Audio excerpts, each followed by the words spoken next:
It's Captain Kevin here. We're currently sitting at the New York John F. Kennedy International Airport in the good old Boeing 747-400, where local time now is 16:51 p.m. in the afternoon. And in today's video, we're basically gonna do the same route as we did on the previous video. However, there's gonna be a couple of differences here. Number one, if you notice, we are using real-world weather. So right now, if we have a quick look at the ATIS. Kennedy Airport ATIS information Romeo 1951 Zulu, wind 180 at 12, visibility 10 miles, sky conditions, few clouds 7,000, few clouds 15,000, few clouds, flight level 200, ceiling broken, flight level 250, temperature 21 dew point 7, altimeter 3008. Approach and use RNAV GPS Zulu runway 13 left, RNAV GPS X-ray runway 22 left, departing runway 13 right. Converging runway operations in use, attention all aircraft. 5G modem in effect for Kennedy Airport. For further information, contact flight service frequencies. Bird activity in the vicinity of Kennedy Airport. Numerous cranes operating in and around Kennedy Airport. Read back all runway assignments and hold instructions. Advise you have information Romeo. So we do have weather. Altimeter 3008. You can see we have that set. And of course, the actual altitude is your standard airport altitude. Had the weather been any different, we would have a different altimeter setting just to get the same reading. And when you're near an airport, that part's critical. Now for Boston. Boston Airport ATIS information Bravo 1954 Zulu, wind 230 at 14, visibility 10 miles, sky conditions clear, temperature 30 dew point 11, altimeter 2995. Approaches are being conducted to intersecting runways. ILS runway 27, ILS runway 22 left, departing runway 22 right. Land and hold operation in effect on runways 22 left and 27. Read back all hold instructions and assigned altitudes. 5G NOTAM for Logan Airport, information available on flight service frequencies. Numerous cranes operating in Boston area and the vicinity of Logan Airport. Advise you of information Bravo. So we've already got the flight plan, and this video assumes that you're familiar with how to get the FMC set up. Now, as far as actually going over the route, it's going to be a little bit different here, so here we go.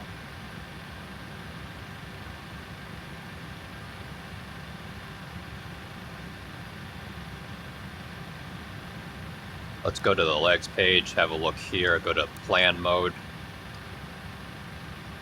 Basically, we're getting radar vectors again to Merritt, Ruiz. Pull up the chart.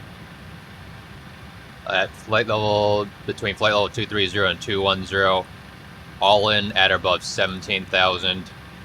Banky at or above 16,000. Roebuck at 260 knots between flight level 190 and 12,000. Provy at or above 11,000. Judy doesn't have a restriction. From Judy, we're going to Cran because we're going from a different side of the airport. 250 knots between 11 and 12,000. Cradle at between 8,000 and 10,000. Kind of blocked off by the center button. Pleb at 250 knots at 8,000. Then Hankou at 210 knots, 5,000. And then this is where it gets interesting because now we have vectors going to AB, which we have to be at 6,000. So here's a look at the charts that I was just looking at. So from Merritt, Ruiz, All-In, Benke, Roebuck, Provy, Judy, Cran, Cradle, Kleb, and then Hankou.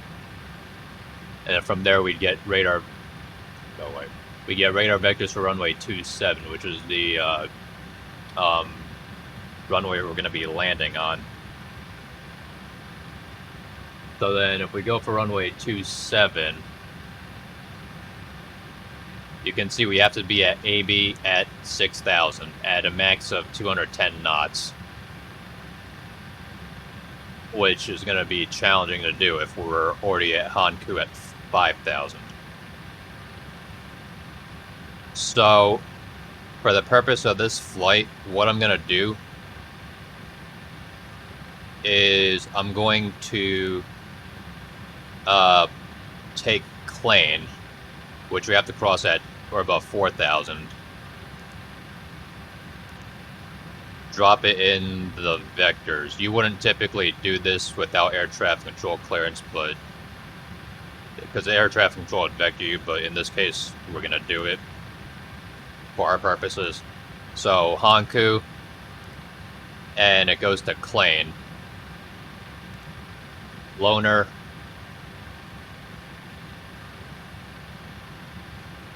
At or above 3,000, rip it, and then runway 27. So everything checks out good. We're going to go ahead and activate the route. Actually, let me get out of plan mode, go back to map mode. Activate the route. Wind data uplink. We're going to use the same altitudes. We're going to use flight level 210, 230, 250, and 190. We do have active sky running this time, so we shouldn't get that invalid uplink like we did before. Execute that, load that. Now the performance, I'm going to just breeze right through this. Reserve 33,205, so we'll call it 33.3. I'll round up. Cost index 372. Cruise flight level 210. And step size is 0. Thrust limit, let's see. According to the flight plan, we are going to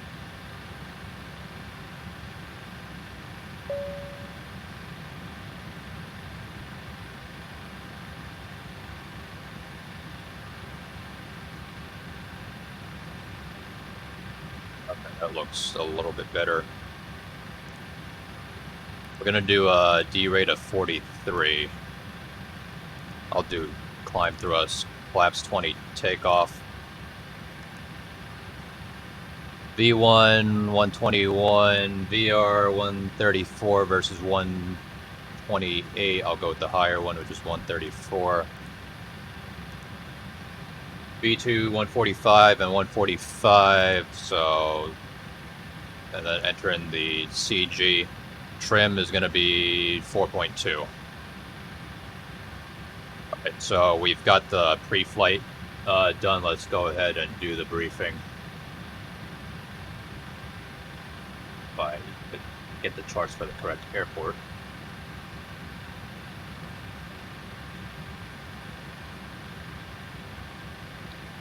Right, we're at gate Bravo 38 at New York's John F. Kennedy International Airport. So our taxi route, we're going to take Kilo Foxtrot Alpha November Bravo all the way down to Papa Foxtrot and take off from there.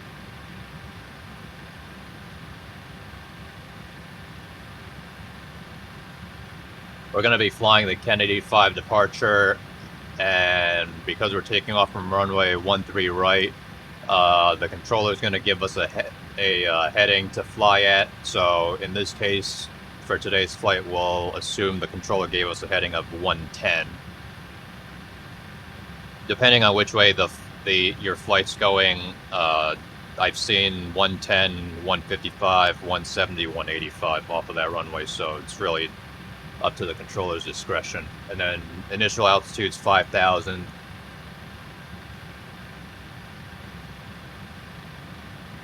And then as far as the arrival, there's a chart. We already went over it, so I'm not going to go through it again.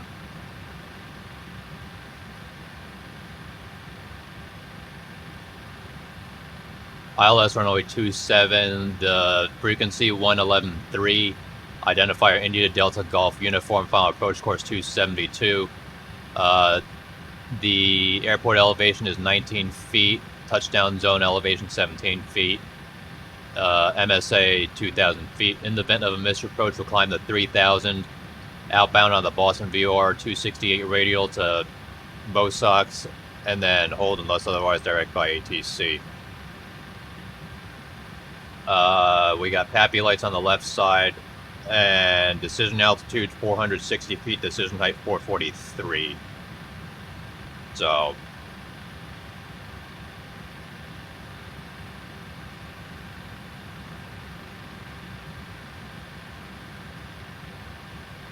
this is a 7,000 foot runway, so we're going to be doing an auto brakes 4 landing with the VREF of 143, final approach speed 148. We really got to get the airplane down fairly early, or otherwise we have to go around, because auto brakes 4 will probably be getting off at the very end of the runway. If we can get off at Kilo, then we'll take Bravo all the way around to Zulu, then Alpha back to Gate Echo 8. So I'm going to go ahead and set the decision altitude to 460. So I'm using the barrow mode for that.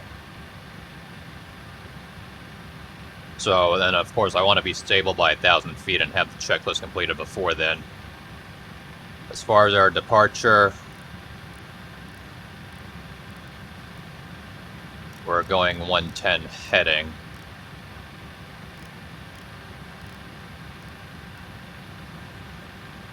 We're doing a flaps 20 takeoff, D rate with an assumed temperature of 43.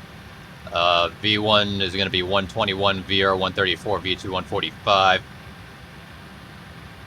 So below 80 knots, we'll stop if we get any kind of indication. Above 80 knots, below V1, we stop for fire, failure, hydraulic, or safety of flight issue. Above V1, we only stop if we have a safety of flight issue. Otherwise, we'll get the plane up into the air and deal with the problem in the air, if we're lucky enough to get the plane into the air. In the event of a rejected takeoff, I'll call stop, close the thrust levers, pull the thrust reversers, and then you make sure that the thrust reversers deploy, speed brakes deploy, and notify ATC. In the event of an engine failure, we'll make a left turn to Deer Park and then go from there. In the event we need to come back, our present takeoff weight, 564,981 pounds, is well below the max landing weight of 630,000 pounds, so we'll be able to come back in no issue. I think that covers everything, unless anyone's got any questions, concerns, comments, or compliments.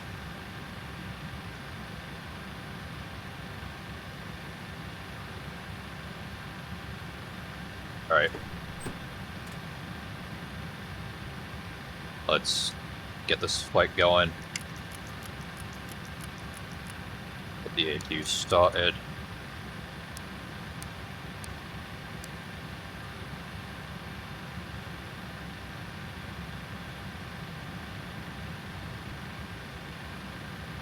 .2 on the trim. Oh, by the way, didn't mention it, we're not going to be using the autopilot for this flight. That's the other thing that's different about it.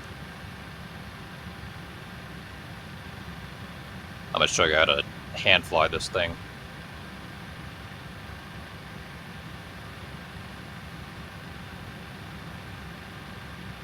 Pre-flight checklist. Oxygen testing 100%. Flight instruments heading 0907. Altimeter 3008. 20 feet is checked.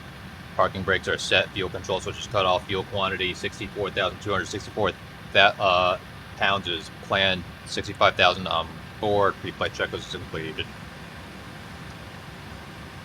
APU is up, so we'll get that connected. Go ahead, release the ground equipment and the chocks.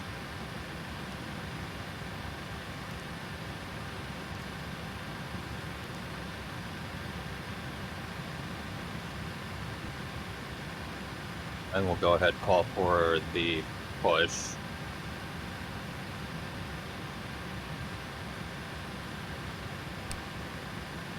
Before start checklist. Flight deck door closed and locked. Passenger signs are on. MCP V2 145 heading 100, altitude 5,000. Takeoff speeds V1 121, VR 134, V2 145. CE pre-flight is completed. Trim 4.2 units 00 taxi takeoff briefing is completed. Beacon is on both before start checklist completed.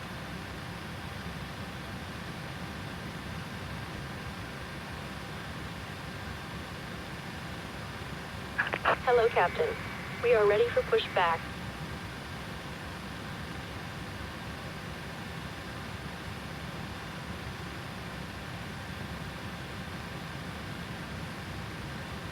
One thing to be careful about with this airport is there are a lot of crossing runways. Completed. Bypass pin inserted. Boston, that is.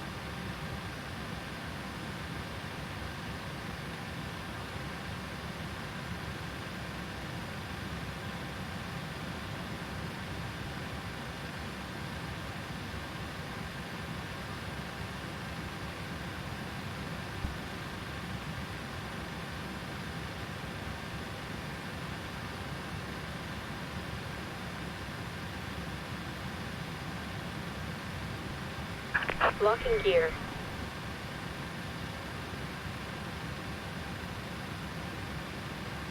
Release parking brakes.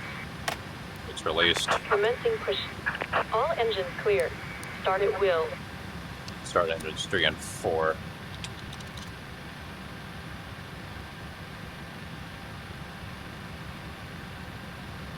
Got 213 miles for this flight.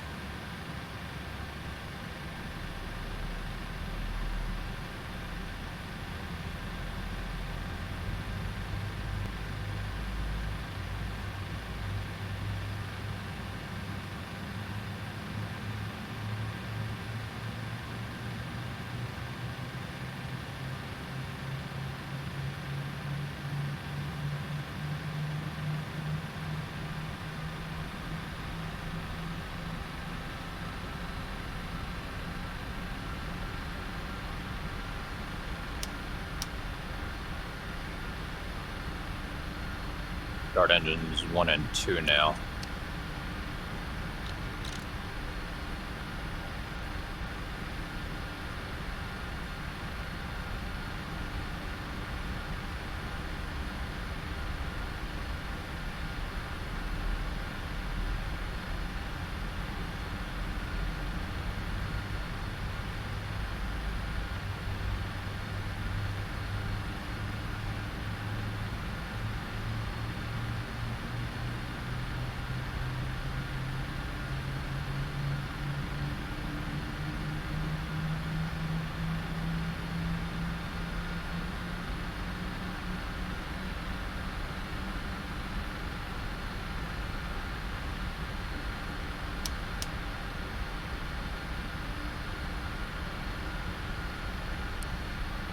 And APU can come off.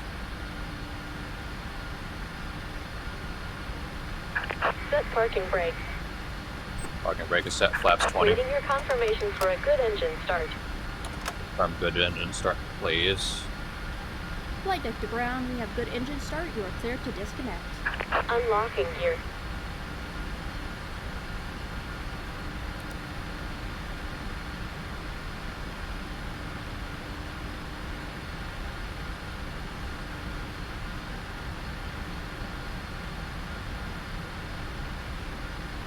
Tow truck disconnected. Bypass pin removed. Left is clear. Right is clear. I generally wait for the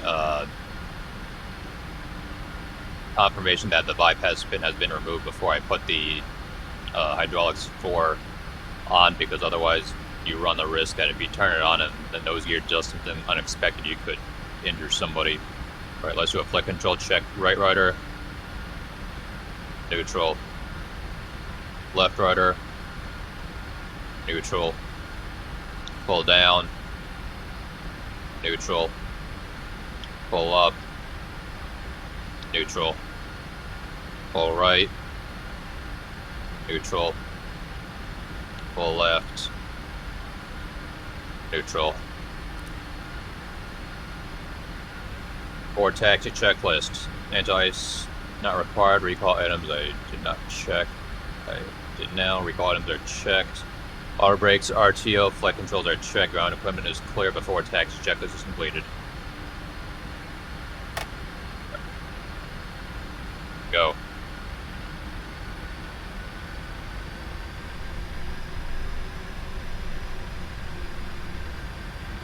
No, I really should have heading select armed.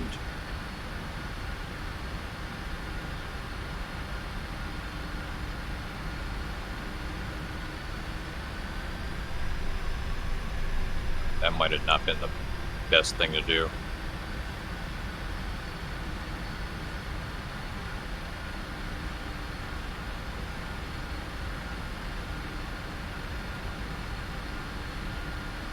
On the left, play on the right.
Flight attendants prepare for takeoff.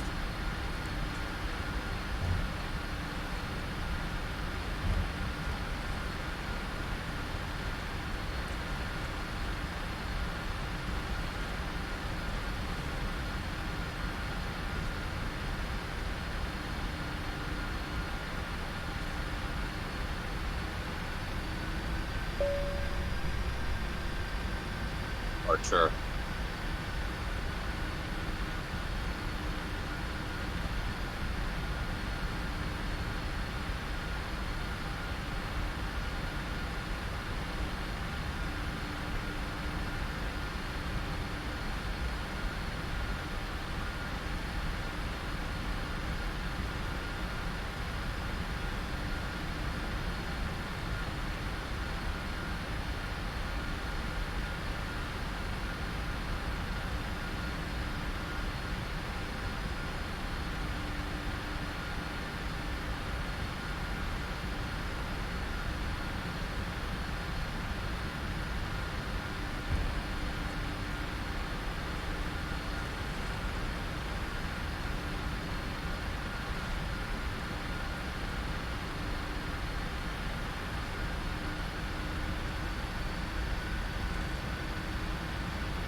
You have a look at the windsock that's off to my left here, straight ahead. You can see we got quite some wind.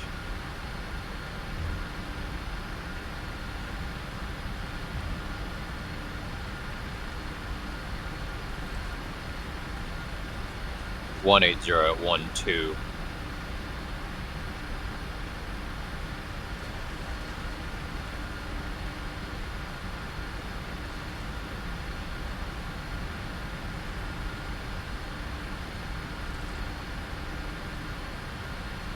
So basically it's a 45-degree crosswind that we got.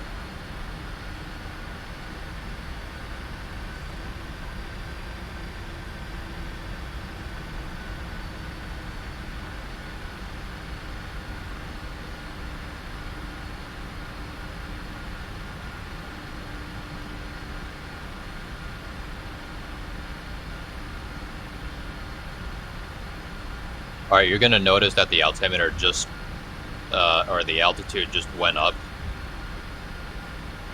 It was at 20 feet, now it's at 40, and that's because the weather has changed. So let's have a look here.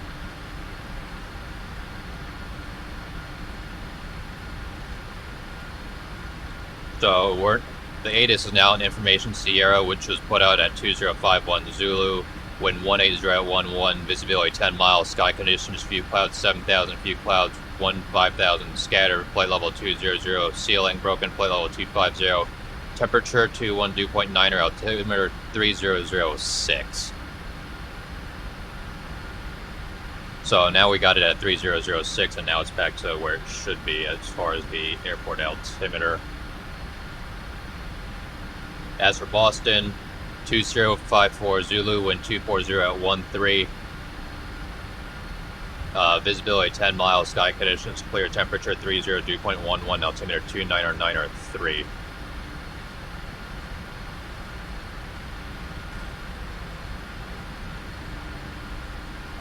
Looks like right now they're only using the 22, they're not using 27 anymore, but I'm not going to bother dealing with that, so.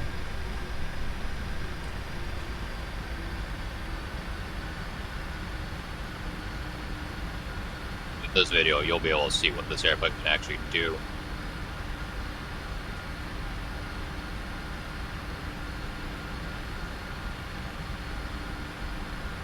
Basically, the altimeter setting is designed in a manner such that when you have it at whatever barometric pressure it's at, it's going to display the correct altitude. So it's the same altitude you'll see on the charts.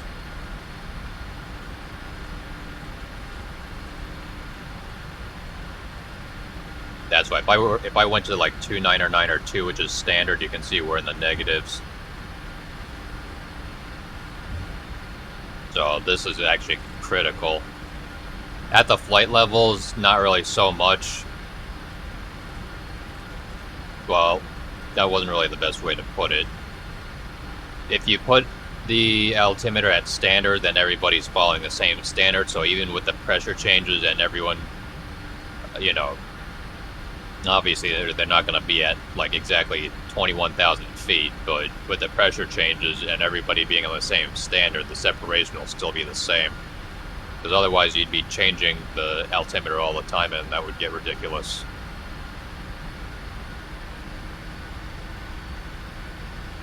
Alright. Let's go ahead and do the before takeoff checklist. Before takeoff checklist. Flaps 20 planned, 20 set. Cabin is notified. Auto throttles are armed. Weather terrain. Weather on my side. Terrain on Nat's side. Transponder. TARA before takeoff checklist is completed.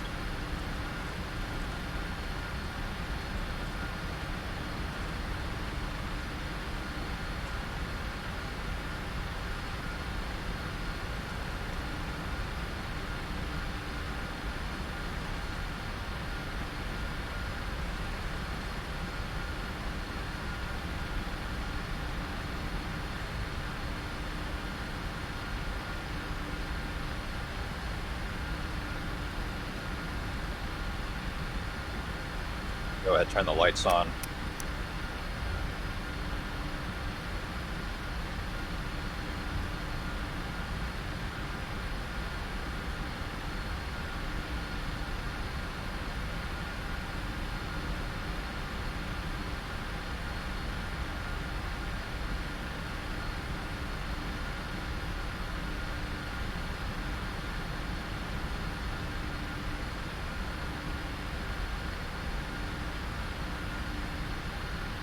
On the left, clear on the right.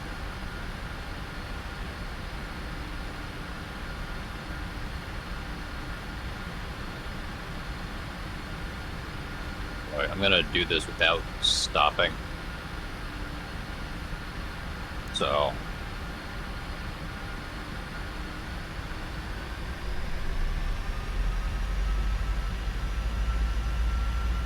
stabilized. Thrust ref.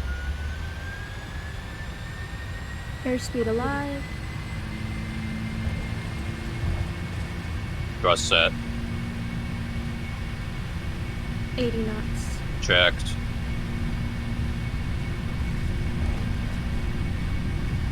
V1. Rotate. P2. Positive rate. Gear up. LNAV. We don't want. We need heading select. VNAV.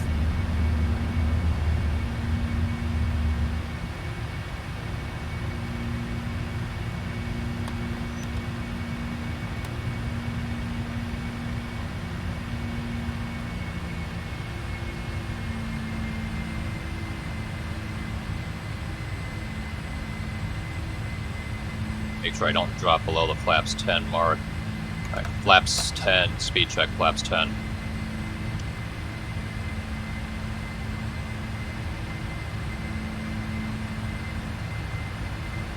Flaps 5, speed check, flaps 5.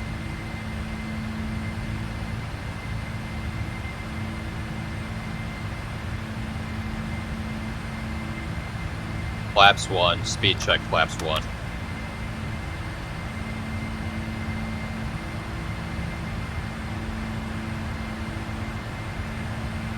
Let's say the controller gave us clearance to climb to 11,000. Flaps up, speed check, flaps up. And then he gave us the direct merit, so we'll go direct merit, modified, confirm, execute, and then we'll go LNAV now.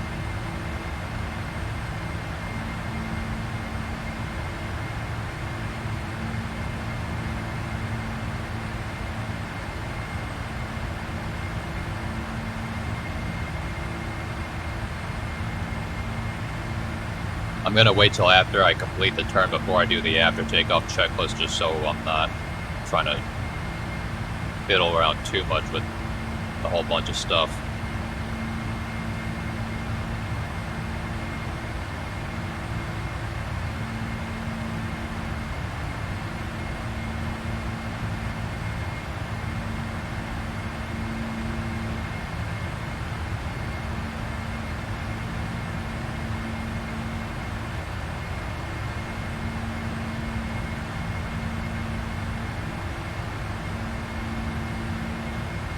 Takeoff checklist.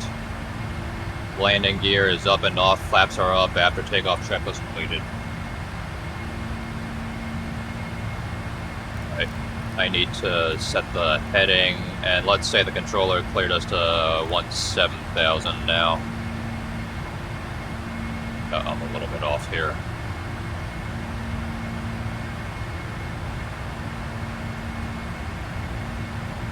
Typically, it'd be the pilot monitoring that would be handling the MCP if you were gonna hand fly the airplane.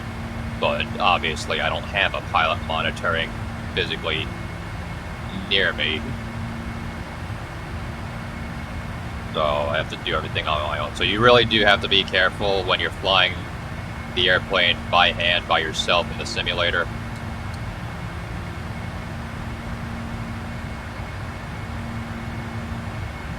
Ten 10,000 feet, landing lights off.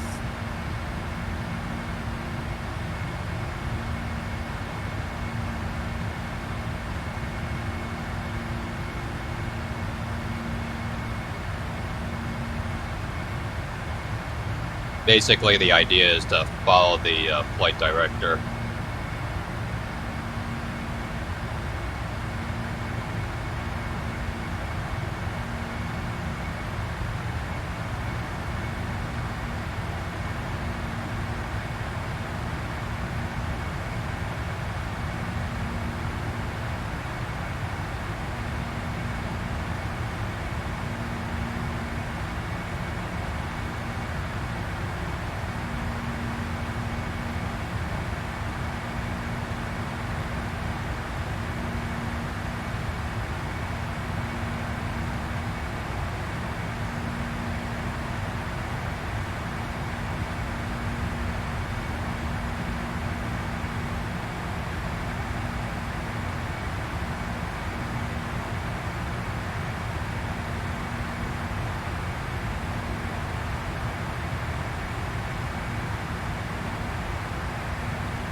Let's say the controller gave us The climb to flight level 210, we're gonna set that.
Alright, when we come up to flight level 180, I'm going to set the altimeter to standard, and you notice how the altitude changes. So flight level 180 altimeter set to standard.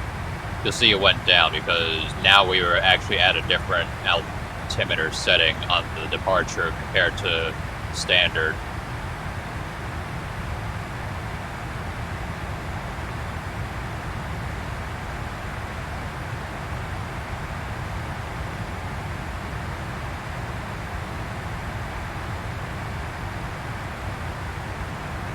Right now we have some light winds. It's not enough to show up on the navigation display, but we do have some very light winds.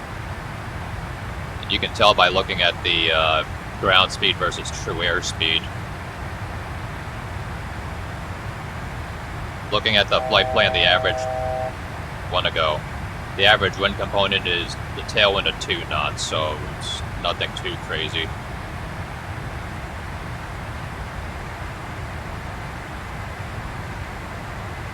Right, we don't want to be slamming the nose down.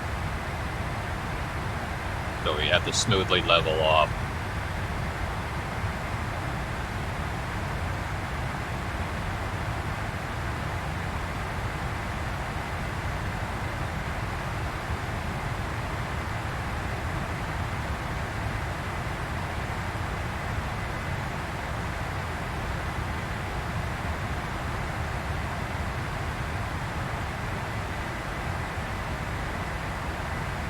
How good my hand flying skills actually are. Oh, we're coming up on merit, so we're gonna turn, so that's gonna be fun.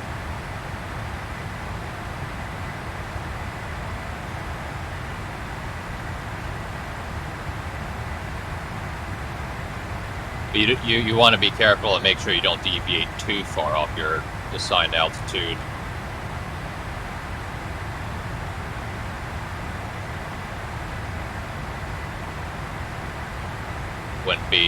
Controllers would not be too happy with you, and it's also not comfortable for the passengers either.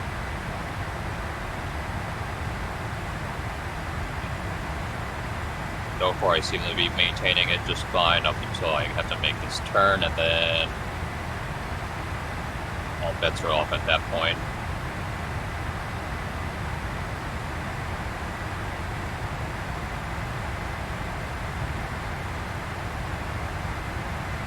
Deviate a little farther than I would have liked.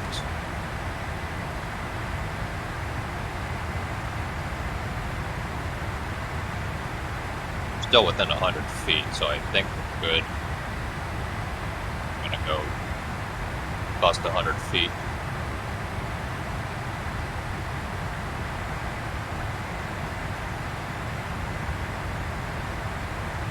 Okay, we haven't busted 100 feet, so close though.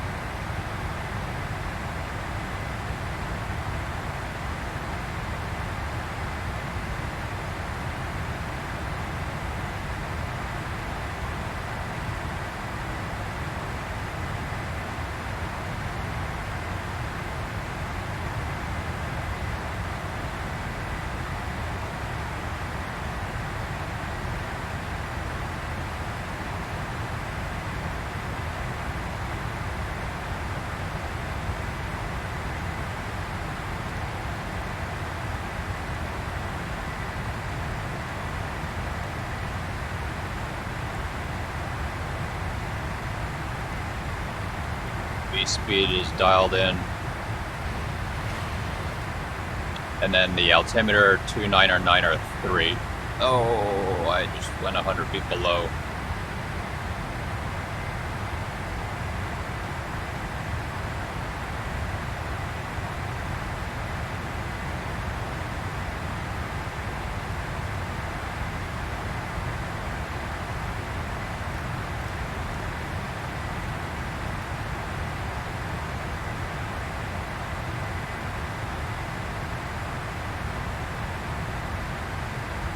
Obviously, you want to make sure you're in trim, but just making minute changes here.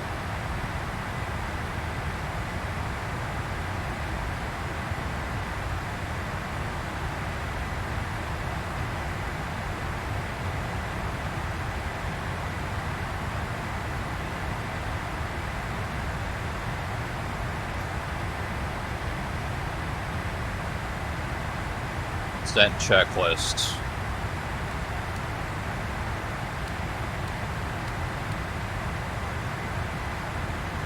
Vehicle items checked, notes checked, auto brakes 4, landing data, VREF is 143, minimums 460, approach briefing is completed, descent check is completed.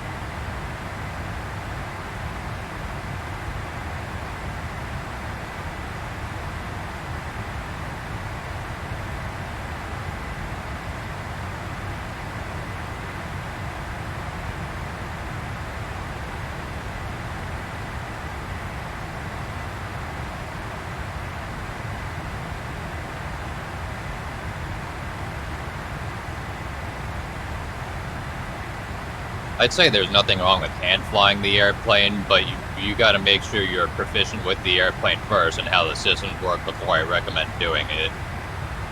Because otherwise you're going to get yourself quite befuddled if you're trying to mess around with the airplane and you don't understand the systems and you're hand flying the airplane by yourself. The last thing you want is to lose control of the airplane, especially if you're flying online like VATSIM, then the air traffic controllers are not going to be too happy with you.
Alright, now you can see we have a bit of a tailwind. Oh, we gotta set a lower altitude. I'm gonna set 3,000.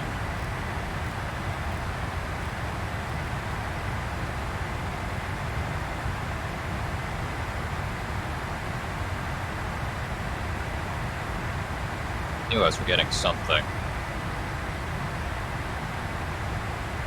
We do have a bit of a tailwind, as you can see here.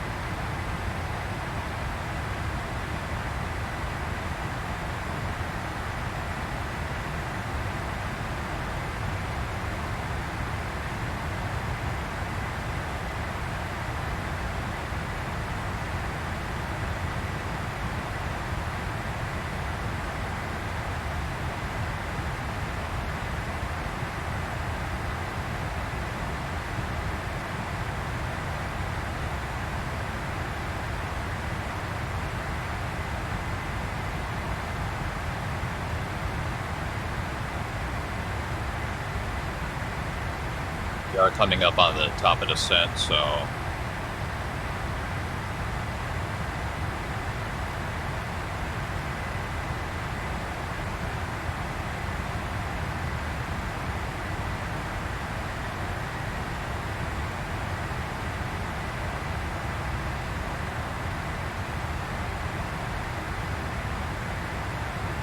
You got to be careful when you're handling the airplane by hand, especially at the high speed, because it doesn't take much control input to completely screw everything up. Like you can see when it comes to making turns, you can see how much input I'm putting in. It's not very much. At slower speeds, it's a different story, but... Alright, we've started our initial descent.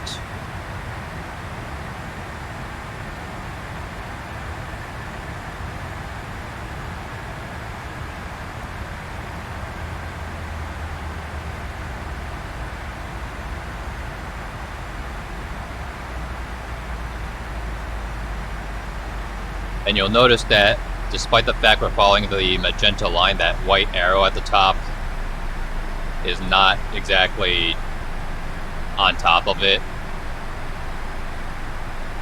You know, I'm gonna disconnect the auto throttle completely and hand fly this thing.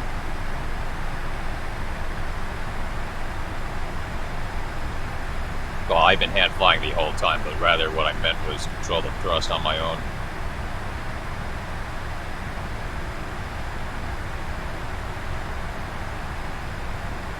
Cross Roebuck at 260 knots, and I don't know that we're going to do that.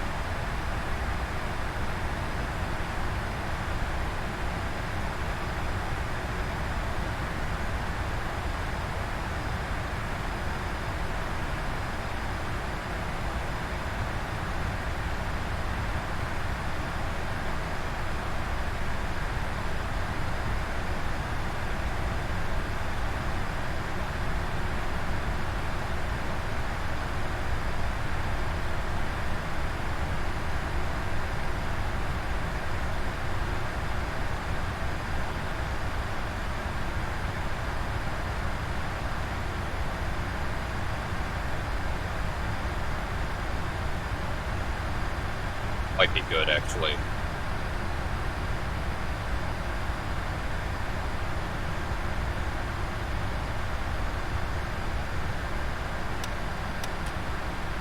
Good.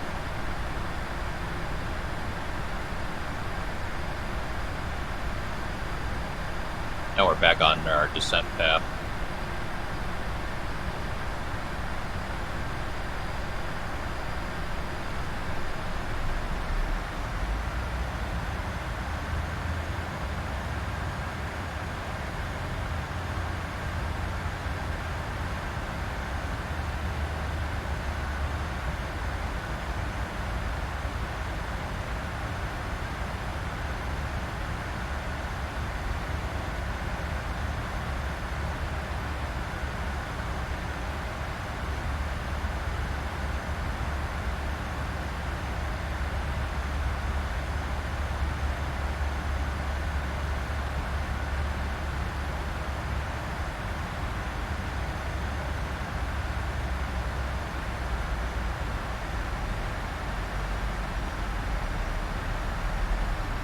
Alright, flight level 180, altimeter set to local, which is 290903, approach checklist. Altimeter 290903, 17,800 is checked, approach checklist completed. Fast.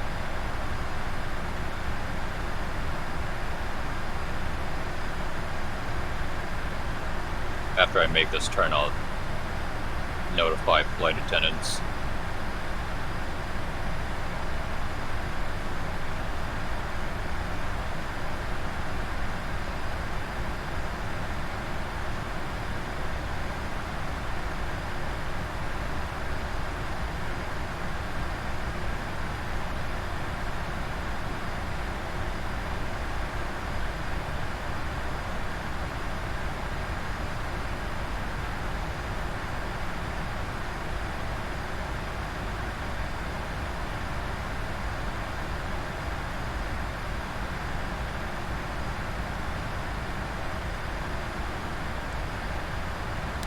Flight attendants prepare for landing.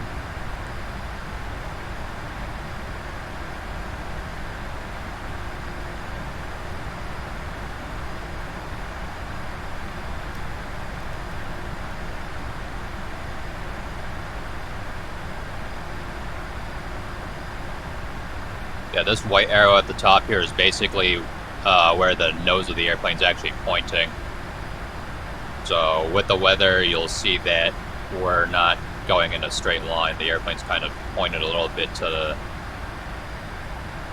the left to counteract the right crosswind, just so we can maintain our track.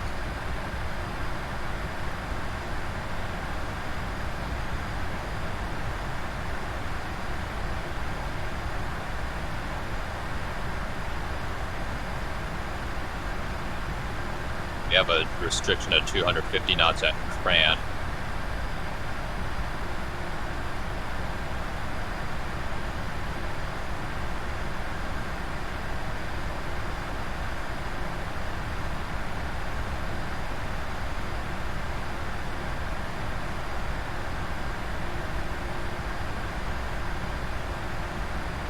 A little bit above the vertical, I'm sorry, the VNAV descent path. But I've just corrected that.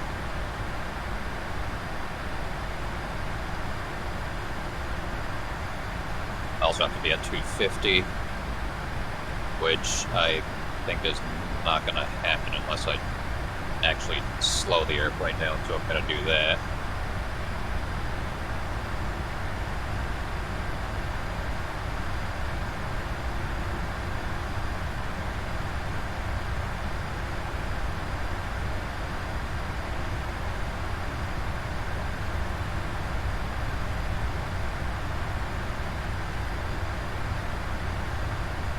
A little surprised the airplane waited that long to do that.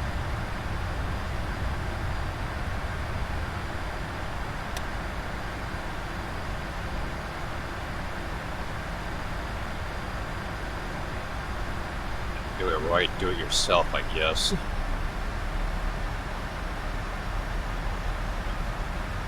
We have to maintain 250 until Kleb.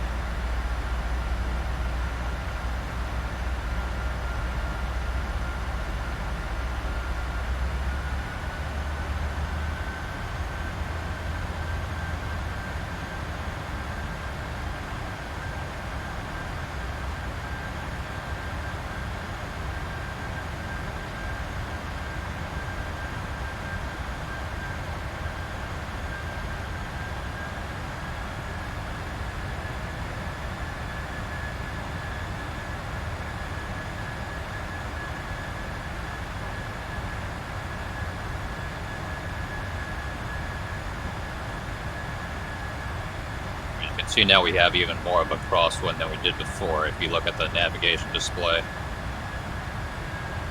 And you can see we're going a little bit fast.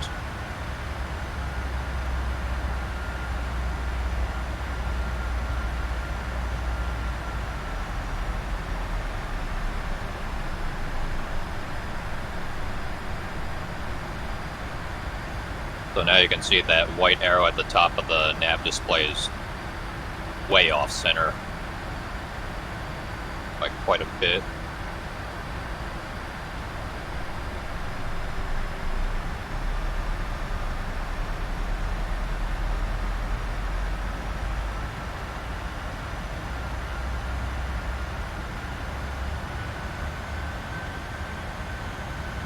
Timing which we should not be doing. I get my speed up here.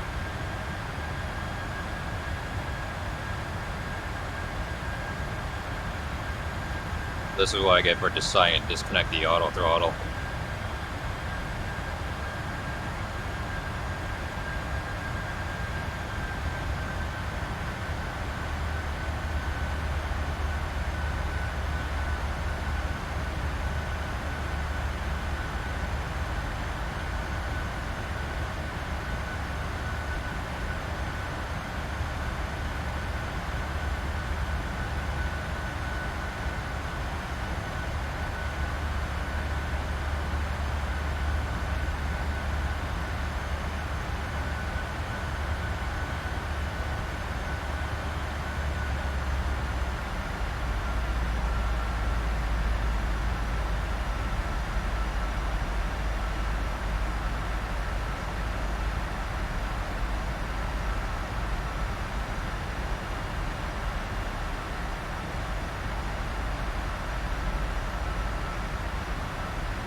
Alright, so the ILS came alive. We are not gonna, or at least the localizer came alive. We're not gonna arm it just yet. We're literally in no position to be doing anything like that at this point.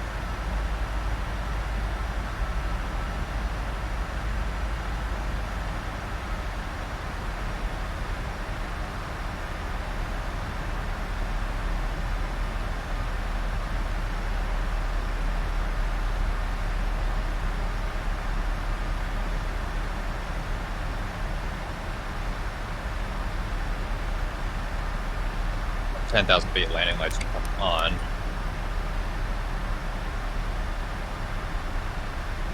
Again, your airline's procedures may vary. If you want to turn on the runway turn-off lights as well, feel free to do so.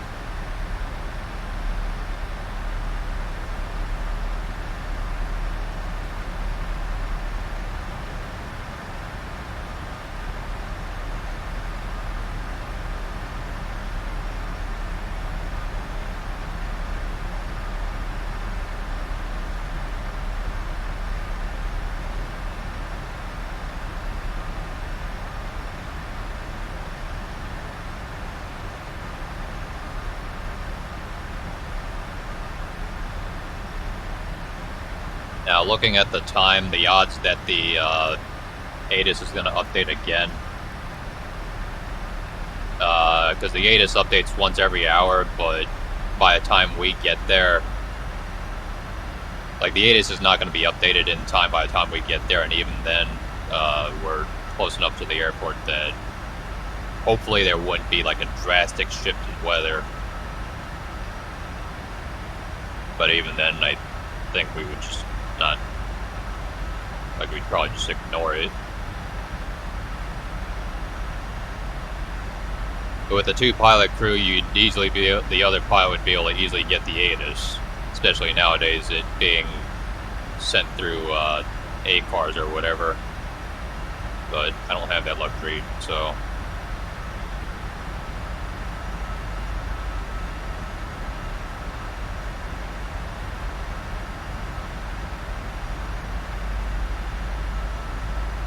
Basically, with the ATIS for the U.S. airports, there's a few that show up on the digital ATIS website. Otherwise, I use the aviation weather website to get the weather.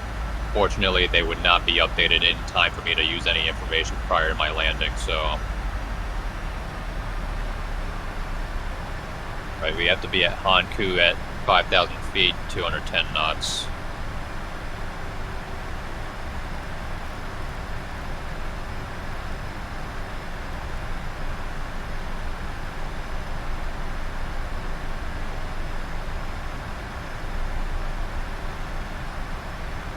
Now note that because our VREF is 143, our flaps up maneuvering speed is 223.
That curve gets a bit interesting, and that's why I didn't want to arm the approach right away.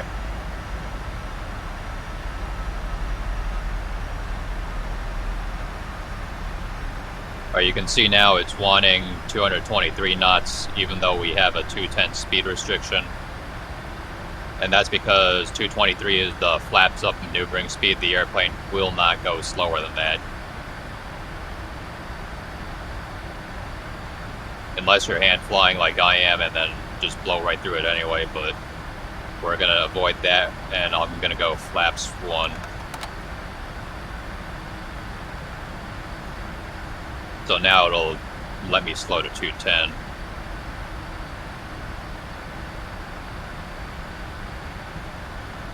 Probably missed that restriction though.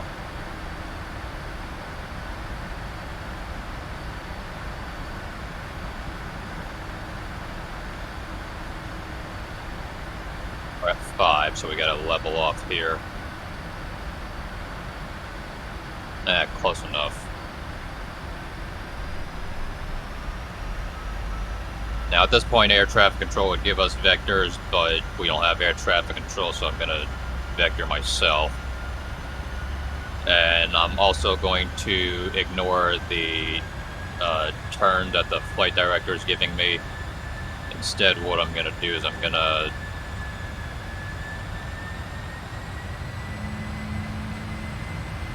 go a little bit faster because I'm going too slow now.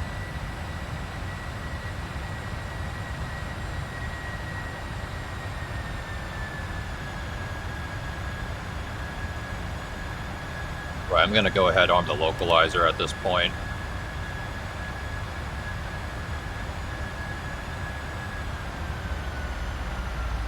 Fast.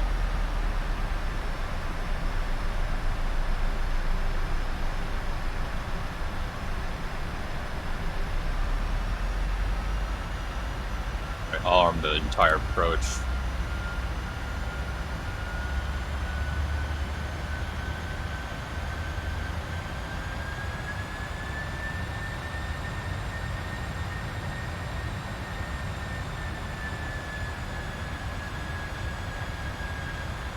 Flaps 5, speed check flaps 5.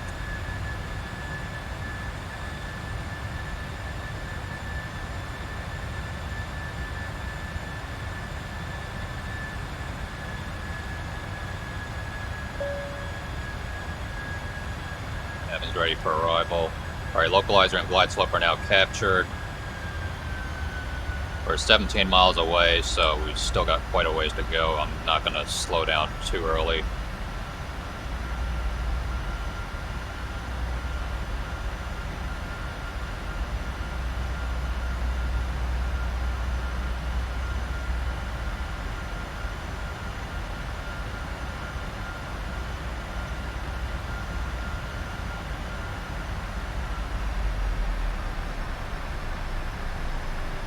Fast now.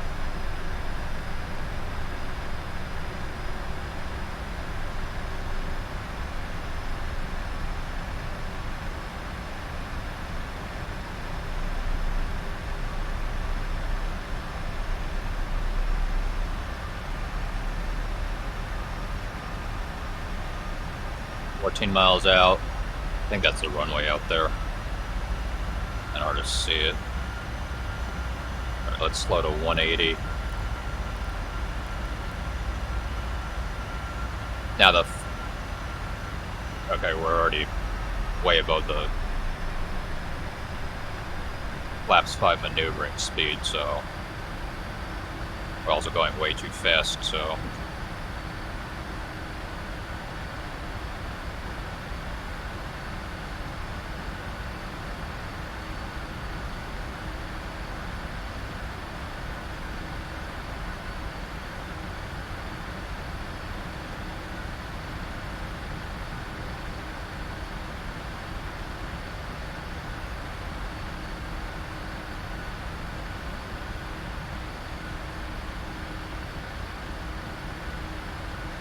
flaps 10, speed check flaps 10.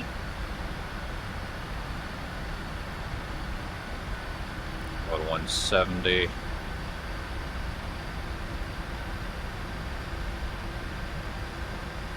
Flaps 20, speed check flaps 20. And gear down.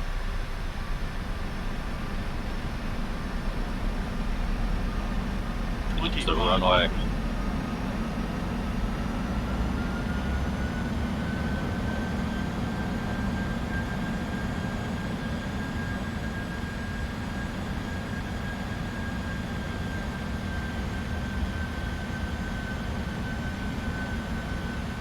airflow to 160.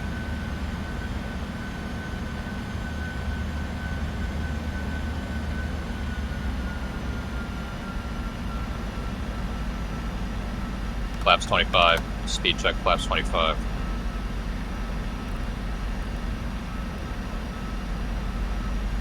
Flaps 30. Speed check flaps 30.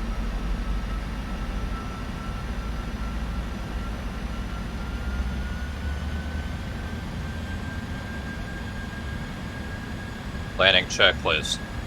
Cabin notified, speed brakes armed, gear down, flaps 30, landing check is completed. Alright, there's the runway.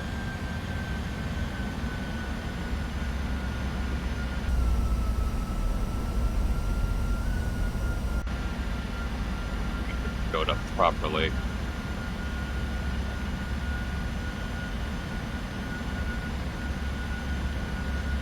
A little bit high, so...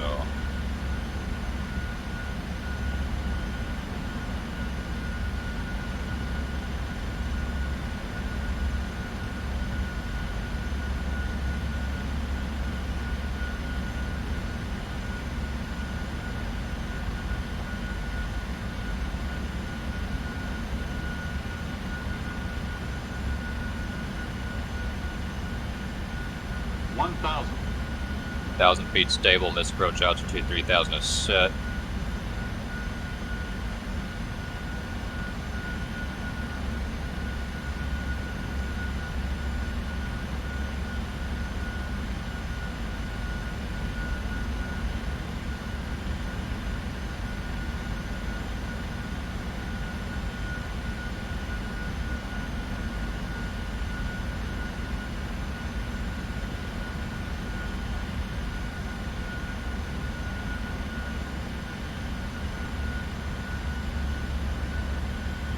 Approaching minimums, 500.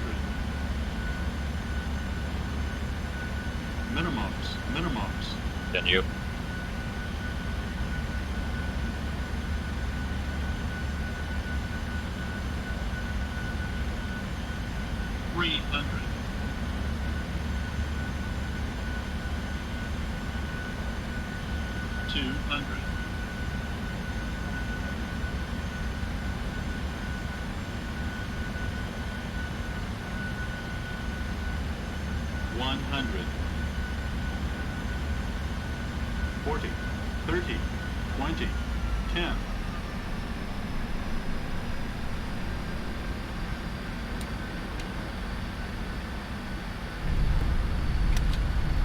First normal.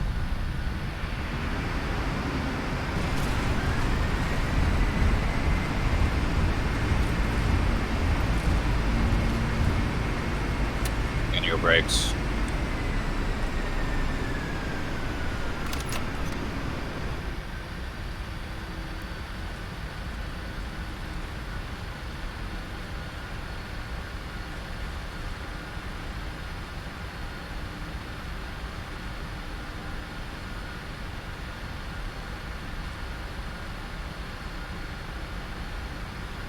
Told you it was a short runway here.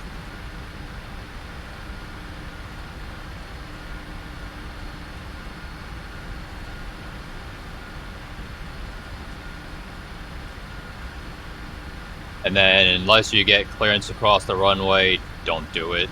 But we don't have any air traffic control, so we're gonna go ahead and do it. So I haven't even turned any of the lights off yet because I knew the runway was right there.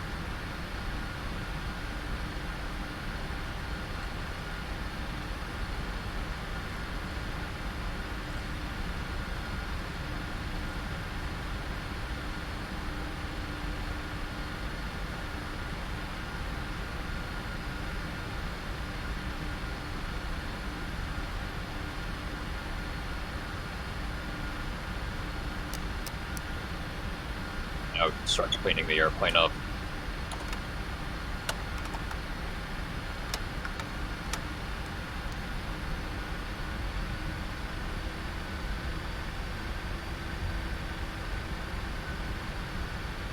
Enough flight directors can come off.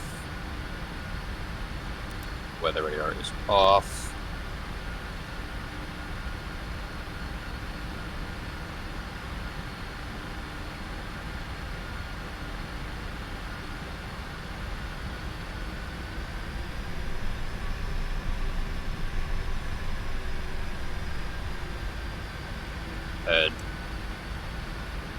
taxi back to the gate we were at before in the previous video, so Echo 8.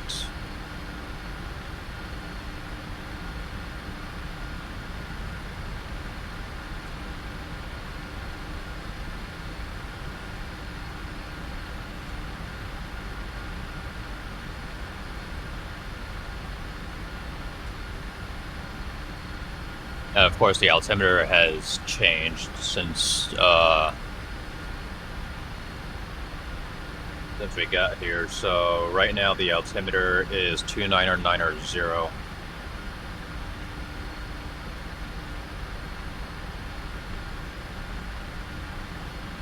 So we got it set now. Not that it made much of a difference.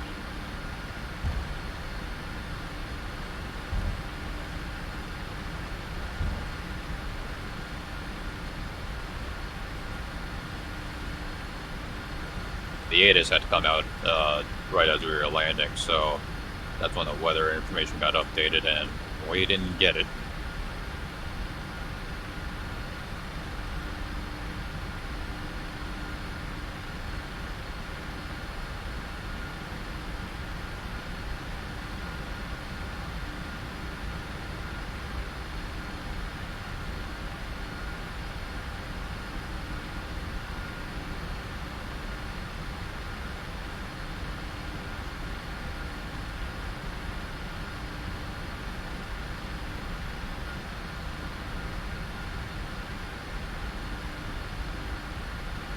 Now I'm going to do something a little bit different here, because the last two videos I did, we pulled into the gate and had the APU running.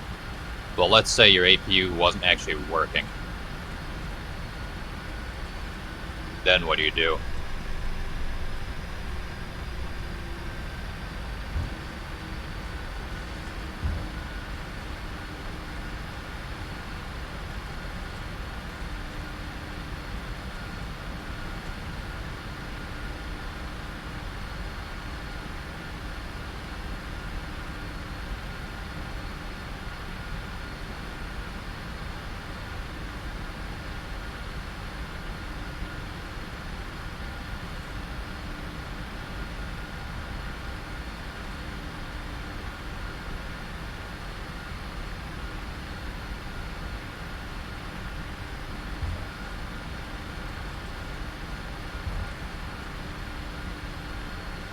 Down.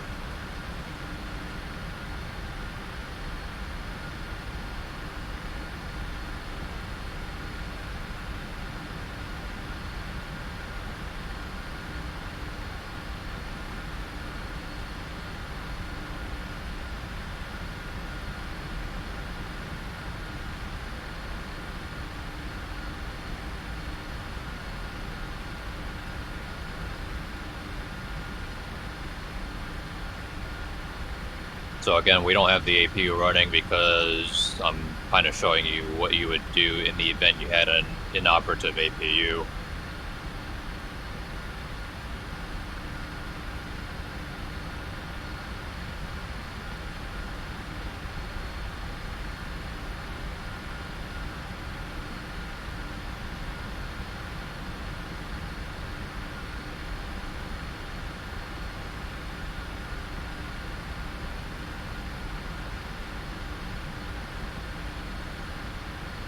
Actually been one of my better lineups today.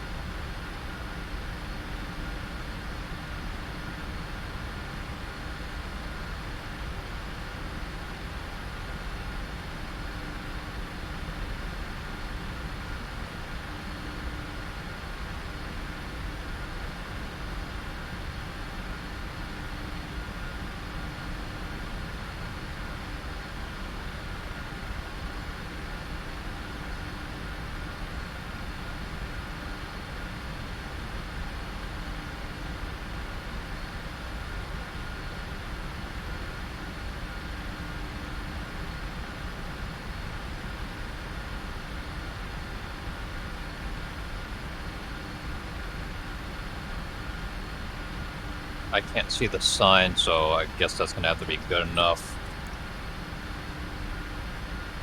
Alright, we're gonna go ahead and get the chocks in place so we could get the GPU.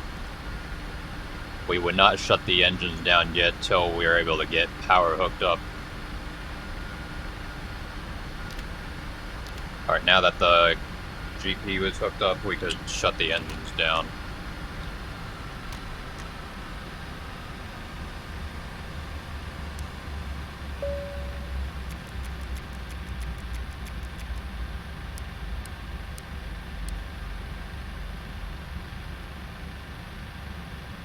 And we could go ahead and release the parking brakes.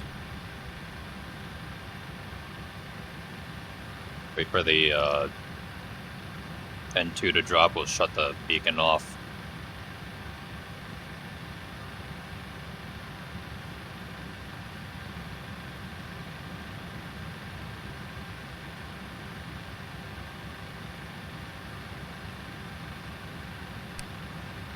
And get the air cart hooked up. Shutdown checklist. Hydraulics panel is set, fuel pumps are off, flaps are up, parking brakes released, fuel control switch is cut off, weather radar is off, shutdown checklist completed. Welcome to Boston, total flight time 39 minutes, gate to gate 59 minutes. So, hope you found this video helpful, and if you made it this far, congratulations. Have yourself a victory Coke.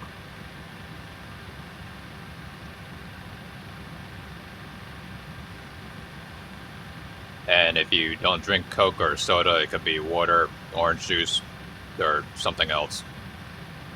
I wouldn't recommend beer, because drinking and flying is bad. That's literally the same Coke as in the previous 3 videos. In any event, once again, hope this helped. And if that's the last of the videos I've got for now, if anyone has anything they want to see, if they've got any questions, feel free to ask, and I'll do my best to help you out. In the meantime, we hope you enjoyed this. Thanks for flying with us, and we hope to see you soon. Good night.